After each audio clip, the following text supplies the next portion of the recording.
L'aventure européenne de Dortmund a débuté tôt cette saison. Un tour préliminaire passé sans difficulté face aux Ukrainiens du Shakhtar Donetsk et l'équipe de Matthias Sammer s'est engagée dans la Ligue des Champions. Avec un groupe difficile, comptant le Boavista Porto, le Dynamo de Kiev et surtout Liverpool. Comme on pouvait s'y attendre, la formation de Gérard Houllier va s'avérer le principal adversaire du Borussia. Dans le duel à distance, tout d'abord, qui l'oppose aux Reds, l'équipe allemande va perdre des points précieux. Dortmund réalise le nul de partout à Kiev. Les Anglais, eux, iront s'imposer en Ukraine. Et lorsque Liverpool ramène un point de son déplacement au Portugal, le champion d'Europe 97 s'incline 2-1 sur la pelouse du Boavista Porto. Mais c'est évidemment dans les confrontations directes avec les Britanniques que Dortmund tirera un trait sur ses espoirs de disputer la deuxième phase, en concédant d'abord le nul, 0-0 au Westfalenstadion au match aller. Le retour a lieu lors de l'ultime journée de ce premier tour et le passage vers la deuxième phase est bien trop étroit pour laisser passer les deux formations. La qualification se dispute à Liverpool dans l'ambiance terrible d'Anfield. Dortmund ne réalise pas l'exploit en encaissant 2 buts, un dans chaque période. Le Borussia est donc éliminé.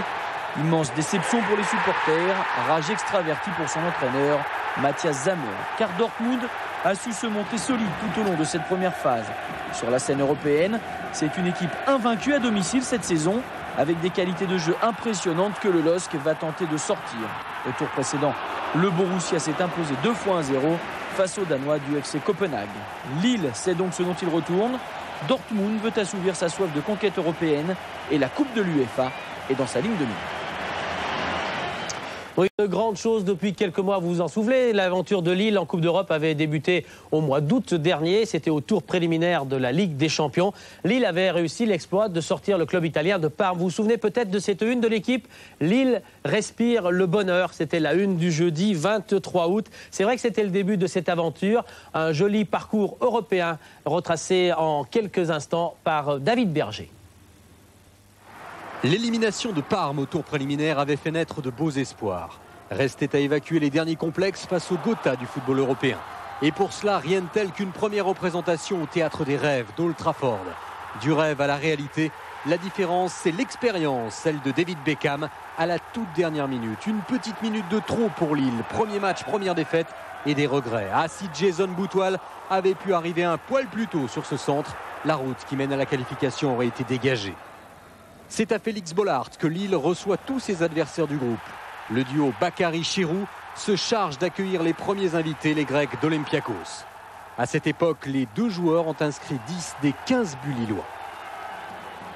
C'est le tandem gagnant du LOSC qui s'impose ce soir-là, 3-1, après une bévue du gardien adverse exploité par Taforo. Premier renseignement, la troupe d'Alilozic mérite sa place en Ligue des Champions. Ce n'est plus la victime idéale.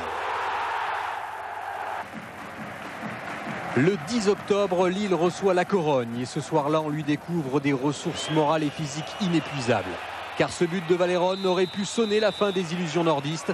Mais le courage, l'abnégation, le culot aussi de Lufadé donnent des ailes à des Lillois qui s'accrochent dans cette Ligue des Champions. En participant à cette épreuve, on a gagné 3 ans de foot, déclara Grégory Vimbé après ce match nul. Oui, les Dogs lillois rivalisent avec leurs adversaires et ne perdent pas. Seulement voilà, il leur faut maintenant gagner pour espérer finir dans les 2 premiers. Et cette victoire indispensable, Lille l'a frôlée à Athènes lors du second affrontement face à Olympiakos. Un chef-d'œuvre de Bassir, puis 2 poteaux maudits.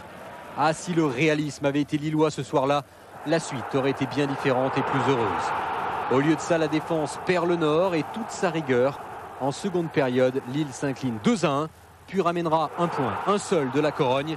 Les 2 premières places sont devenues inaccessibles. Mais il reste un dernier match à ne pas perdre pour prolonger l'aventure européenne en Coupe de l'UEFA. Le kit ou double face à Manchester. D'abord l'angoisse de la défaite après le but de Solskjaer, puis la joie de la délivrance offerte par Bruno Chéroux. Lille gagne son billet pour les 16e de finale de l'autre Coupe d'Europe. Nouvelle aventure donc qui débute comme la première contre un club italien, la Fiorentina, et qui se boucle comme la première à Parme par une qualification presque facile. Victoire à l'aller et au retour. Le LOSC a sûrement retenu les leçons de la Ligue des Champions. Le voilà paré et sans doute redouté.